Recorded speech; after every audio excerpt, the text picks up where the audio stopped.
বাংলাদেশের আকাশের 1 কিলোমিটার অভ্যন্তরে ঢুকে অবৈধভাবে ভারতীয় 5টি ড্রোন উড়িয়েছে সীমান্তরক্ষী বাহিনী বিএসএফ।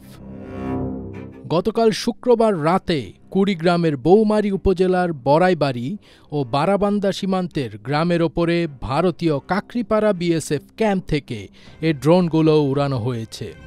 এ তথ্য একটি দৈনিক পত্রিকাকে নিশ্চিত করেছেন রৌমারী সদর ইউনিয়নের ৬ নম্বর ওয়ার্ডের ইউপি সদস্য ফিরোজ মিয়া।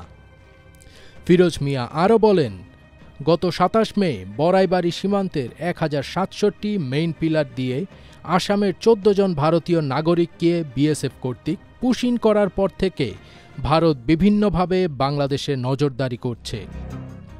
রাত ৮:৩০টায় বাংলাদেশ বড়াইবাড়ি ও বারাবান্দা গ্রামের আকাশে ভারতের ৪-৫টি ড্রোন অবৈধভাবে উড়ছিল।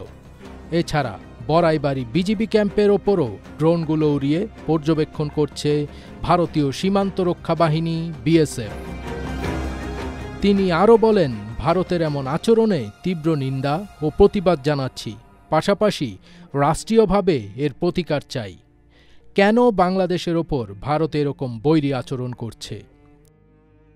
সীমান্তের স্থানীয় বাসিন্দা ফারুক মিয়া আরও বলেন, শুক্রবার রাত ৮:৩০টায় আমাদের গ্রামসহ বিজিবি ক্যাম্পের ওপর দিয়ে ভারত অন্যায়ভাবে ড্রোন উড়িয়েছে।